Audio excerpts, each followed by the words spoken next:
Hi hello नमस्कार. नवीन व्हिडिओमध्ये तुम्हा सर्वांचं खूप खूप स्वागत करते.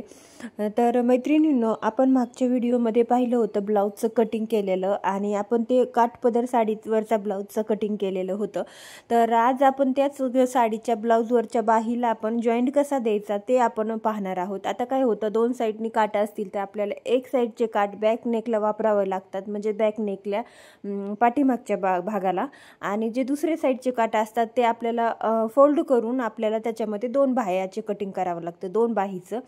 तर तसंच आपण पण कटिंग केलेलं होतं. आपण आता आपल्याला इथं जॉईंट करण्यासाठी आपल्याला थोडंसं जॉईंट द्यावं लागेल, जेणेकरून आपल्याला थोडंसं कमी पडतंय दोन्ही पण साईडनी फिटिंग लेवलनी.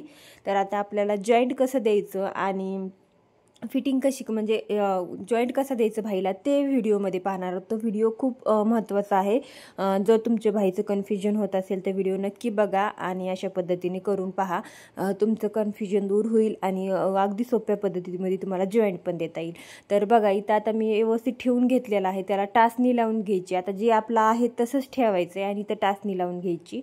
आणि अशा पद्धतीने जसं इकडं बघा, मग आपल्याला अस्तरवरती इकडं पलटून द्यायचं आहे आणि फक्त एक पदर घ्यायचा आहे. आता एका भाईचा पदर घ्यायचा आहे, दुसऱ्या भाईचा पदर खाली सोडून द्यायचा आहे, तुम्ही पाहिलंच असेल. आणि अशा पद्धतीने आपल्याला अगोदर उलटं ठेवायचं वरचं फॅब्रिक आणि अशा पद्धतीने परत फोल्ड करायचं आणि दाबटीप द्यायची. बघा अशा पद्धतीने. आता दुसरी साईड पण तशीच घ्यायची. आता जी जोडलेली साईड आहे ती खाली ढकलून द्यायची अशा पद्धतीने आणि असं ठेवायचं आपल्याला दुसरा पण कपडा जे आपण जॉईंट देणार आहोत ते. आणि अशा वरून ठेवून आपल्याला परत टीप द्यायची आणि त्यानंतर परत दाब टीप देऊन घ्यायची. अशा पद्धतीने पाहू शकता तुम्ही. तर खूप इझिली हे जॉईंट देता येतात. फक्त आपल्याला काय करायचं, इकडची तिकडची भाई आपली जॉईंट देत आणि सटकते आणि आपल्याला समजत नाही की पुढचा भाग कोणता आहे, मागचा भाग कोणता आहे.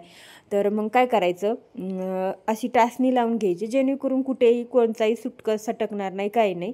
आणि अस्तर पण त्याच बाजूला ठेवायचं, जेणेकरून काय होतं, आपण जर कट केलं वरचं फॅब्रिक आणि वेगळ्या बाजूने आणि अस्तर झालं वेगळ्या बाजूने, तरीसुद्धा ब्लाऊजच्या ज्या बाही आहे ना आपली, त्या बाहीमध्ये फरक पडतो आणि ब्लाऊज ओढायला ताणायला लागतो कुठेतरी बाहीपाशी.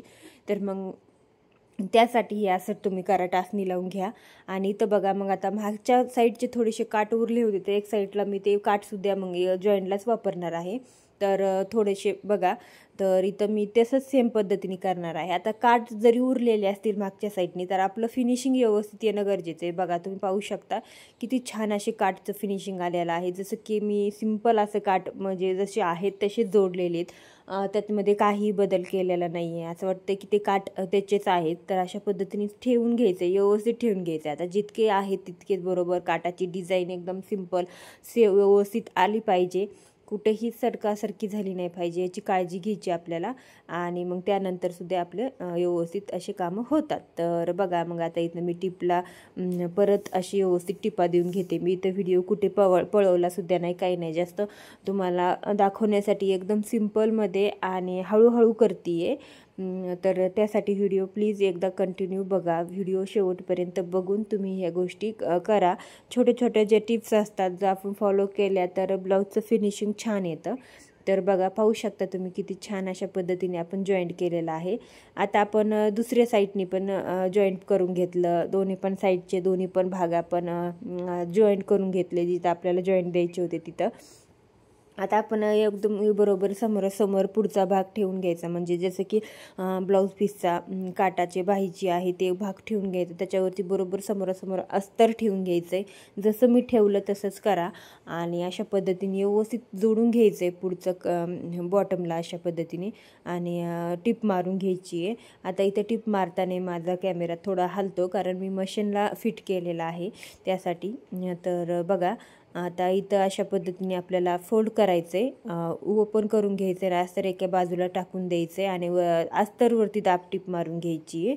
आणि अस्तरवरची दाबटीप मारून झाली की परत अस्तर आपल्याला खालच्या बाजूला ढकलायचं आहे, सगळं सेम. आणि वरून पण एक दाबटीप मारून घ्यायची. अशा पद्धतीने पाहू शकता किती फिनिशिंगमध्ये अशी दाबटीप मारून घेत आहे मी. तर आपल्याला अशाच फिनिशिंगमध्ये कायम दाबटीप मारून घ्यायची, जेणेकरून आपलं ब्लाऊजचं फिनिशिंग आणि फिटिंग हे दोन्ही पण व्यवस्थित येतं. तर इथं माझा दोरा निसटला होता, तर मी दोरा लावून घेते. ते सुद्धा मी स्किप नाही केलं, कारण ह्या छोट्या छोट्या गोष्टी आपल्या व्हिडिओमध्ये म्हणजे जसं की आपण शिवतो रिअलमध्ये तसं होतं. तर म्हटलं चला ठेवून द्यावं, हे सुद्धा राहून द्यावं. तर मग कट नाही केलं हे, कारण बघा अशा पद्धतीने जर जॉईंटला आपला दोरा तुटला तर मग जोडायचा आणि जे साईडचा आपला उरलेला असतो तो कट करून टाकायचा. तर अशा पद्धतीने आता आपण दाबटीप देऊन घेतली आहे. फिनिशिंग पाहू शकता तुम्ही किती छान आलेली आहे, कुठंच दाबटीप दिसत नाही आहे. खालची सुद्धा फिनिशिंग पाहू शकता तुम्ही अस्तरच्या साईडनी किती छान आलेली आहे.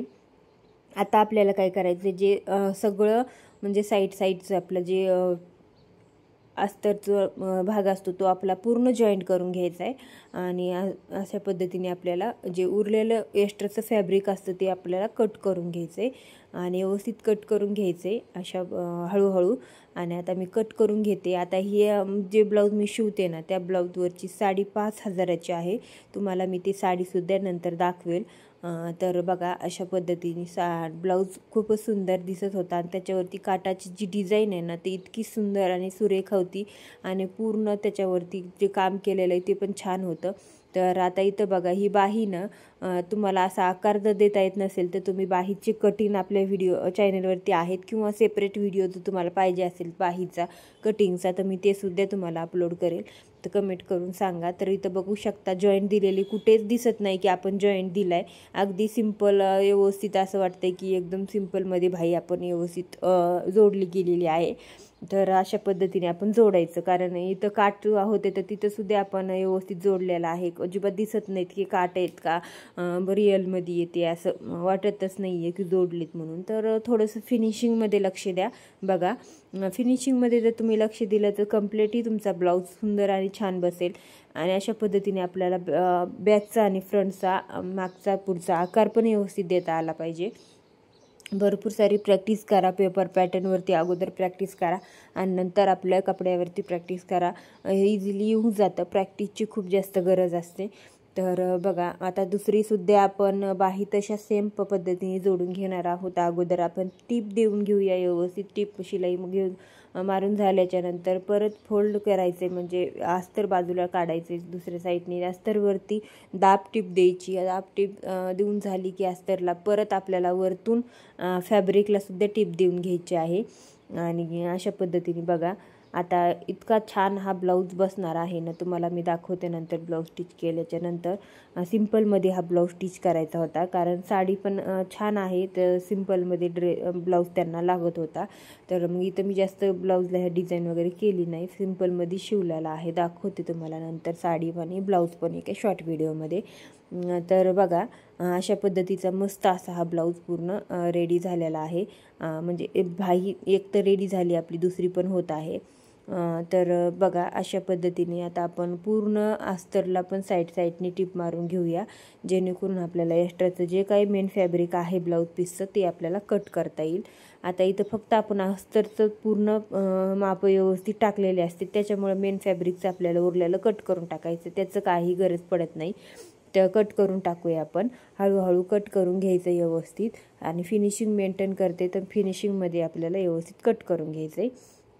आता कट झालं, मी तुम्हाला दाखवते. आता ह्या पण बाहीचा आकार आपला कसा आलेला आहे.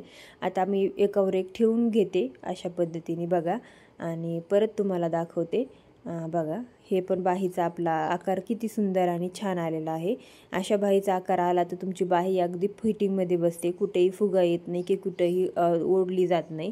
तर बघा अशा पद्धतीने आणि व्यवस्थित असा आलेला आहे. आणि इथं जॉईंट दिलेले आहेत ते आपल्या दिसतसुद्धा नाही आहेत, की असं वाटतं की त्यांचे ते जॉईंट आहेत म्हणजे काटाचेच आहेत.